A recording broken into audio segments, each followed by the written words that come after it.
Donc voilà, bonjour. Donc astrologie deuxième partie. Donc je m'étais arrêté sur les signes zodiacaux. Donc chaque signe zodiacal est donc maîtrisé par une planète. Hein. Donc le Bélier, par exemple, est maîtrisé par la planète Mars. Le Bélier qui est un signe d'impulsion. Donc on considère que Mars, qui est la planète de feu, la planète de la guerre, y a tout à fait sa place. Le Taureau, lui, c'est Vénus, hein, puisque c'est un jouisseur et que Vénus est plutôt la planète de l'amour. Ça va avec. Ensuite, le Gémeaux, c'est Mercure, qui est un signe de communication, est un signe mental. Elle touche à tout. Ensuite, nous avons donc le Cancer, hein, qui va être maîtrisé par la Lune, puisque c'est un signe de gestation. Et la Lune est la planète, vous savez, qui régule les naissances et les gestations. Ensuite, le Lion, le Soleil, hein, le rayonnant, le roi Soleil, le Lion, donc le Soleil qui maîtrise le signe du Lion.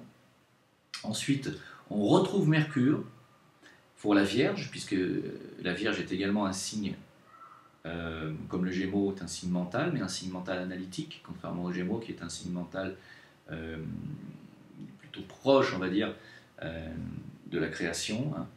Hein. Donc, on retrouve Mercure encore une fois, mais cette fois dans le mental analytique. Ensuite, nous avons la Balance, qui est également régie par Vénus, mais Vénus non pas dans le sens cette fois des plaisirs physiques et charnels, mais Vénus dans ses capacités artistiques et décoratives, puisque Vénus aime harmoniser. Hein. Ensuite, nous avons le Scorpion qui est régi par Pluton. Pluton, qui a été découverte en 1936, je crois, et donc juste au moment où commençait la Deuxième Guerre mondiale, et donc c'est la période où on a découvert cette planète correspondait chez nous à une période pré-guerre, une période de destruction. Donc on confère à Pluton des énergies qui vont plutôt être très introspectives et toucher à la mort. Hein. Donc Pluton a sa place en Scorpion, hein, qui est le signe qui touche à la mort et à la sexualité. Les Plutoniens sont des êtres... Par exemple, le personnage de James Bond est un être plutonien qui a le droit de tuer, mais qui peut quand même mettre n'importe qui dans son lit. Hein. Il met n'importe quelle femme dans son lit quand il veut. C'est vraiment le plutonien. Ensuite, nous avons Sagittaire.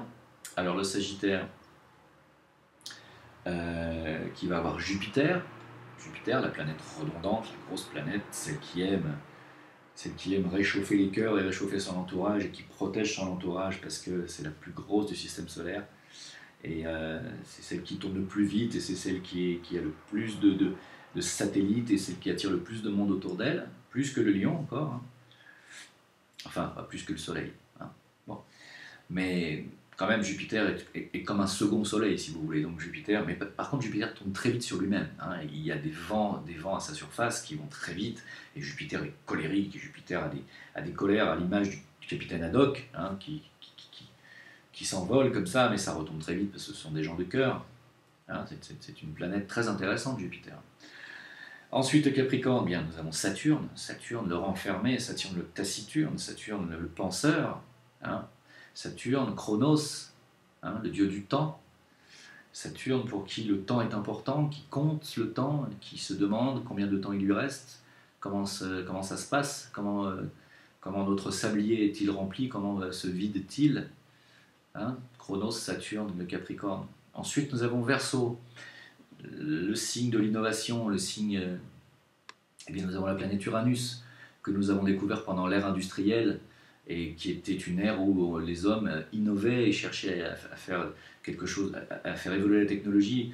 C'est pour ça qu'on donne aux Uraniens des capacités à faire des trouvailles, des découvertes scientifiques, technologiques surtout, et à émanciper l'humanité donc de ses limites matérielles. Hein. Donc tout ce qui est voiture, tout ce qui est vélo, tout ce qui est... Léonard de Vinci était un pur uranien, pur génie créateur, hein, par exemple, pour ne prendre que lui comme exemple. Les Uraniens. Alors sachez que, et donc le Poisson pour terminer, le Poisson c'est Neptune. Neptune, la planète des mers, des océans et des rêves. Hein. Neptune vit dans son rêve, le Poisson vit dans ses rêves, il vit proche du Créateur, il vit proche des anges gardiens, il vit proche des anges. Il y a des anges qui lui parlent, il vit dans son monde onirique, et il est également dans les océans. Donc Neptune est également régi par tout ce qui est liquide, c'est un signe d'eau. le poisson, et il est très souvent aussi sujet à tout ce qui apporte de l'illusion. Neptune, c'est aussi le roi de l'illusion.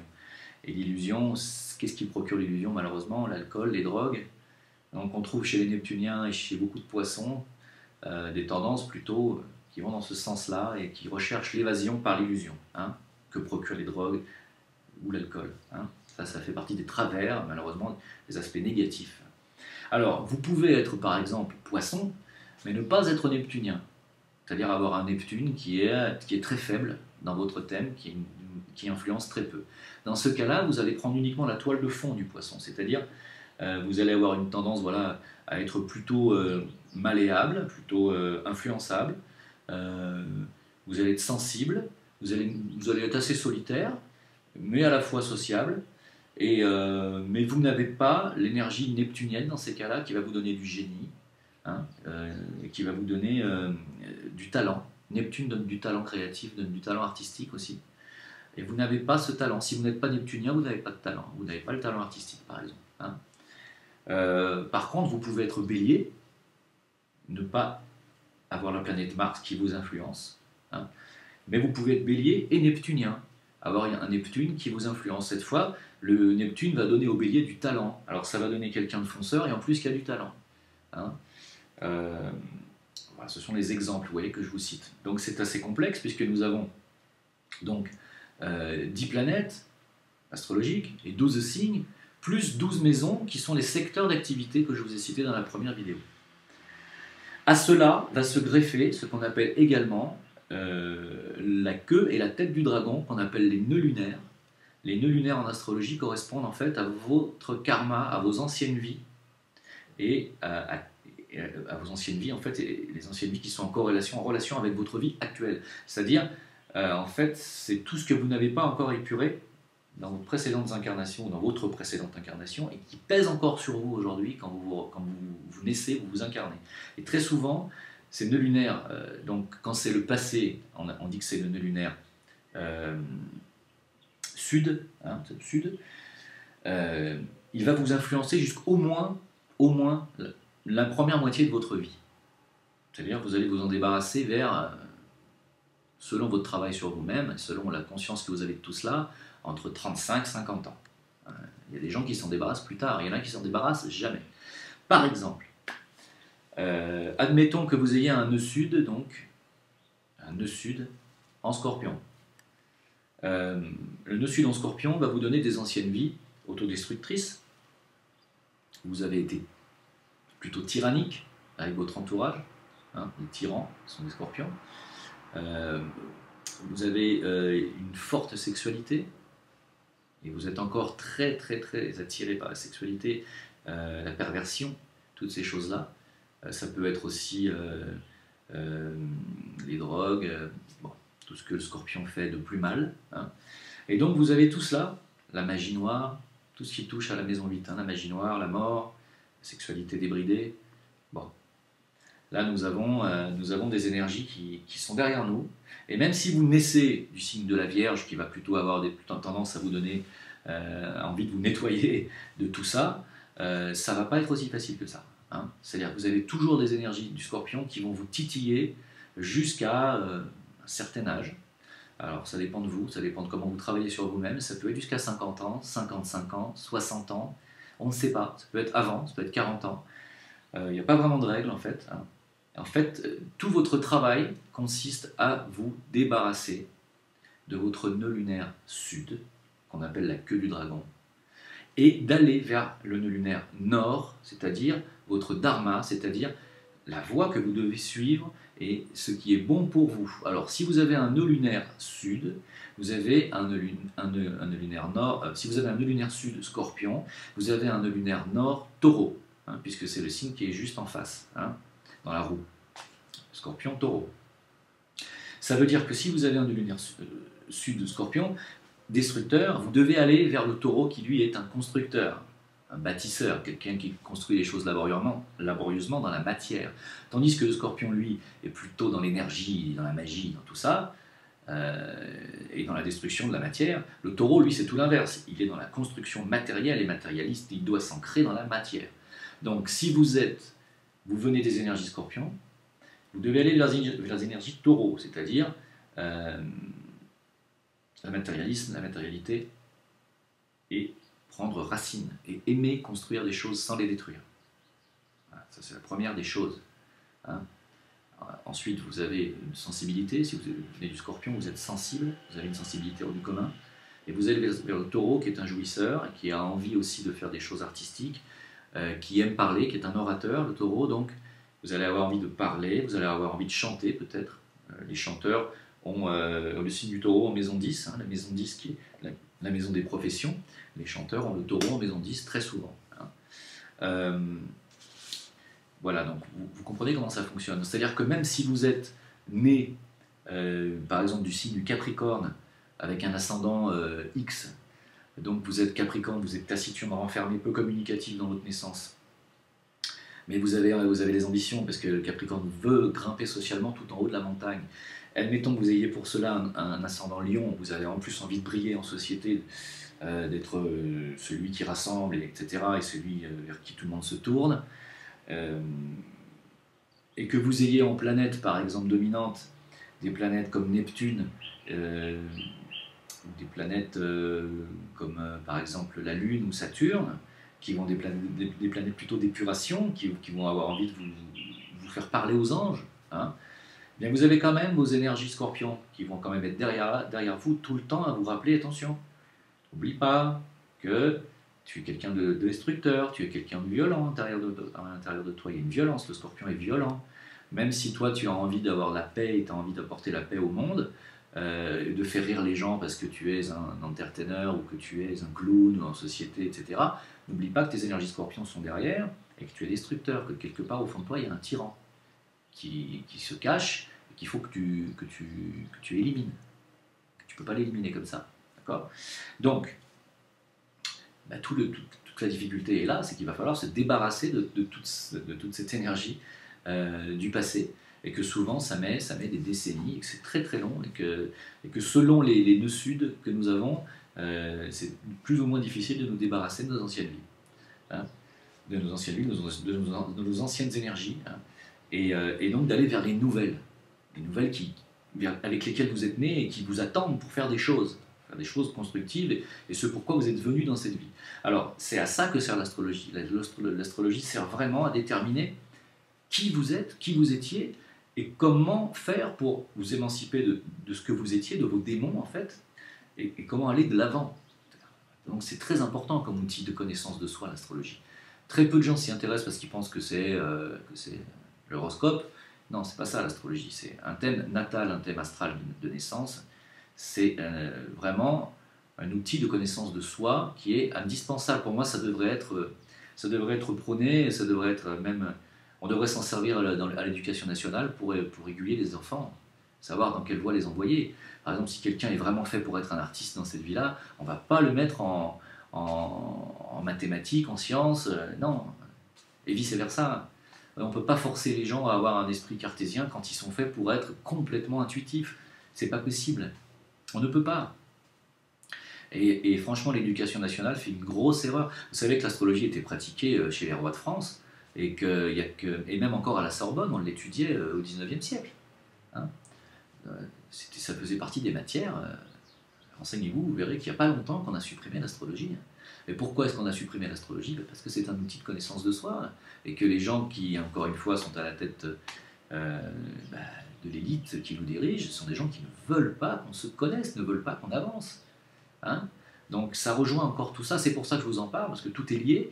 L'astrologie est un outil extraordinaire de connaissance de soi, et allez voir quelqu'un qui pratique l'astrologie karmique, qui vous expliquera quelles sont les énergies que vous aviez dans vos anciennes vies, comment vous devez vous en débarrasser aujourd'hui avec les cartes qu'on vous a données dans cette incarnation, et vers quelle énergie aller. Si quelqu'un, par exemple, lui avait un nœud sud en Capricorne, il a donc un nœud nord en Cancer. Le nœud sud en Capricorne, c'est le solitaire. C'est quelqu'un qui vivait dans ses anciennes vies tout seul dans sa cabane là-haut, en haut de sa montagne, qui ne supportait pas tout ce qui est familial, il ne supportait pas les enfants, il ne voulait pas de contraintes familiales. Il vivait en solitaire, c'était le vieil homme en haut de sa montagne là-haut, et point. eh bien, c'est quelqu'un qui va avoir énormément de mal à faire une famille, à avoir des enfants dans cette vie. Ça va être très dur pour lui. Il va peut-être avoir des enfants vers 60 ans, le temps de se débarrasser de tout ça, de tout ce désir de solitude, et de ne pas être entravé par les habitudes des autres, et de ne pas se retrouver avec la brosse à dents d'une quelconque demoiselle dans son verre à dents quand il se lève le matin. Et ça va lui mettre beaucoup de temps pour accepter que quelqu'un puisse venir chez lui, s'introduire et lui apporter autre chose que ce qu'il a l'habitude d'avoir, c'est-à-dire la solitude. Hein, il va vivre comme un vieux garçon, même si c'est quelqu'un qui est extrêmement sociable, parce qu'il est par exemple bélier, ascendant scorpion, qu'il est voilà, pur feu, pur eau, pur contact, qu'il est mercurien et qu'il aime les contacts. Et bien malgré cela, s'il a une ancienne vie Capricorne, il rentrera chez lui dans une maison de vieux garçon où il n'invitera jamais personne. Il va manger tout seul, il va faire sa vaisselle tout seul, il n'aura pas de femme de ménage. Et quand il aura une copine, il la fera venir chez lui pour une nuit, et le lendemain matin, elle partira. Il n'est pas question qu'elle mette ses valises, ni ses... Voilà. J'en connais, hein, j'en ai connu plein. Donc c'est pour vous dire à quel point les nœuds lunaires sont très, très, très, très importants. Alors, pour vous parler des maisons, les secteurs d'activité, c'est un sujet qui est très passionnant et qui est très long, et en plus qu'il faudrait que je puisse vous imager vraiment avec des photos, mais c'est pas évident. Je peux pas faire ça comme ça sur une vidéo improvisée. Je vous en reparlerai peut-être sur une troisième vidéo si j'ai le temps d'en faire une plus étayée. En ce qui concerne les planètes, donc, ce sont elles qui vont donner votre personnalité. Voilà. Donc il y a des planètes qui sont des planètes qui se marient très bien ensemble, d'autres qui n'ont des énergies plutôt... On dit que ce sont des planètes ennemies. Il n'y a pas de planète ennemie, vous doutez bien. Mais disons que leurs énergies sont contradictoires. Elles peuvent être aussi contradictoires avec les énergies du signe qui vous influe, et qui peuvent être aussi contradictoires avec les énergies de vos anciennes vies. Donc vous pouvez être à vous-même une incarnation de contradiction. Et donc vous allez avoir énormément de mal à y voir clair. Donc vous allez avoir envie de partir dans une direction, de revenir en arrière, d'aller vers une autre, puis vous avez quelque chose qui va vous en empêcher. L'astrologie, ça sert vraiment à ça, à essayer de comprendre pourquoi. Des fois, vous essayez de faire des choses et vous vous rendez compte que malgré votre volonté, ça ne fonctionne pas, ou vous-même, vous détruisez ce que vous faites. Donc l'astrologie, voilà, je vous conseille d'aller voir des gens compétents, et non pas... Alors, je vous mets en garde, n'allez pas voir des astrologues qui font de l'astrologie prévisionnelle. Ou prédictionnelle, pardon. Pas de prédiction en astrologie. En astrologie, on peut vous donner des tendances, c'est-à-dire on vous dit voilà, il y a telles énergies, c'est le bon moment, par exemple en ce moment, il y a Jupiter qui traverse votre signe natal. En ce moment, si Jupiter apporte l'abondance, apporte la chance, on peut vous dire voilà, pendant 2 mois et demi, il y a Jupiter, donc là pendant 2 mois et demi, c'est une bonne période. Si Jupiter est en maison, par exemple 7, c'est une bonne période pour monter une affaire avec un associé, par exemple. Bon. D'accord, on peut vous dire c'est une bonne période, on peut vous dire oui, là il y a des énergies bonnes. Mais ça s'arrête là, pas de prédiction avec l'astrologie. L'astrologie ne vous indique uniquement, ne fait que vous indiquer les énergies qui sont en vous et comment vous pouvez les exploiter ou éviter les pièges qu'elles vous tendent. Voilà. C'est tout, l'astrologie. Rien d'autre. Les gens qui font de l'astrologie prédictionnelle, en réalité, vont vous maudire. Faites de l'astrologie prévisionnelle, celle qui va vous expliquer qui vous êtes et comment vous épanouir. Ça s'arrête à ça, et là, vous serez béni. Voilà. J'ai eu comme instructeur un très grand astrologue qui était très clair sur ce sujet, qui insistait beaucoup, et je pense qu'il avait raison. C'est comme quand on va voir les gens qui tirent les cartes, il peut y avoir des gens extrêmement doués qui vont dire des choses très vraies, sauf qu'il y a une chose qu'ils ne vous disent pas, c'est que quand ils vous disent quelque chose, même si ça va se passer, eh bien vous ne faites plus rien parce que vous attendez que ça arrive. Quelque part, ça vous maudit, parce que vous ne vivez pas votre vie en attendant. Et si ça se trouve, pour que ça arrive, ce qu'on vous a dit, il faut que vous fassiez certaines choses. Et le fait qu'on vous dit que ça va arriver, vous ne les faites plus, ces choses-là. Et ça retarde le moment où ça va arriver. Donc ça vous maudit. Donc, allez voir quelqu'un qui vous tire les cartes si c'est pour un sujet très précis. Par exemple, si vous hésitez à vous engager dans une histoire d'amour, ou à vous engager dans une affaire, ou quelque chose qui va mettre en péril peut-être vos biens financiers, ou votre famille, ou si c'est pour une question précise, allez-y. Mais si c'est pour savoir quelle va être votre vie et à qui vous devez vous en remettre, non. Évitez d'aller voir les tireurs de cartes pour ça, parce que vous n'allez pas vivre votre vie, vous allez passer à côté de tout. Moi, c'est un conseil que je vous donne. Donc pour l'astrologie, si vous avez des questions, n'hésitez pas, parce que bon, là je parle comme ça, vous savez que c'est un sujet très vaste, qui est très intéressant, qui est très long.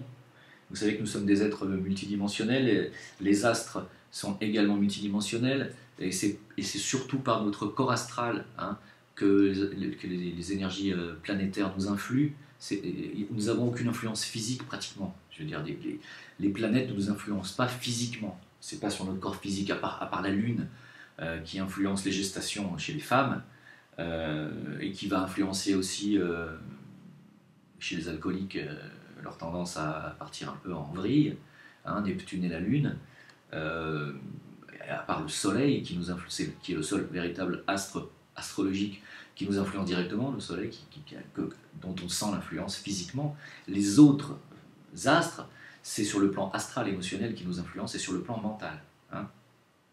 Et quand vous êtes un initié de haut degré, ou que vous faites la roue astrale dans l'inverse, cette fois, ce n'est même plus sur le plan astral que vous influencez les astres, mais cette fois, vous en prenez les énergies supérieures, c'est-à-dire les énergies du monde de l'âme et du monde de l'esprit. Hein. C'est pour ça que je vous disais, plus vous êtes évolué, plus vous prenez les énergies importantes dans les planètes. Par exemple, dans le Scorpion, chez Pluton, c'est vrai que nous avons une tendance à aimer la mort, à aimer la destruction, à aimer détruire, à aimer tyranniser, mais ça c'est l'aspect négatif et l'aspect inférieur du Scorpion. Et il y a l'aspect supérieur qui est justement, finalement, qui peut être, avec la compassion et l'empathie, qui peut donner quelqu'un qui va aller aimer sauver les gens de la mort. Vous voyez? Et sauver les gens de la destruction. Ils vont toujours être dans ce milieu de la mort et de la destruction, mais par contre, ils vont essayer de sauver les gens de ça. Et c'est là où c'est intéressant.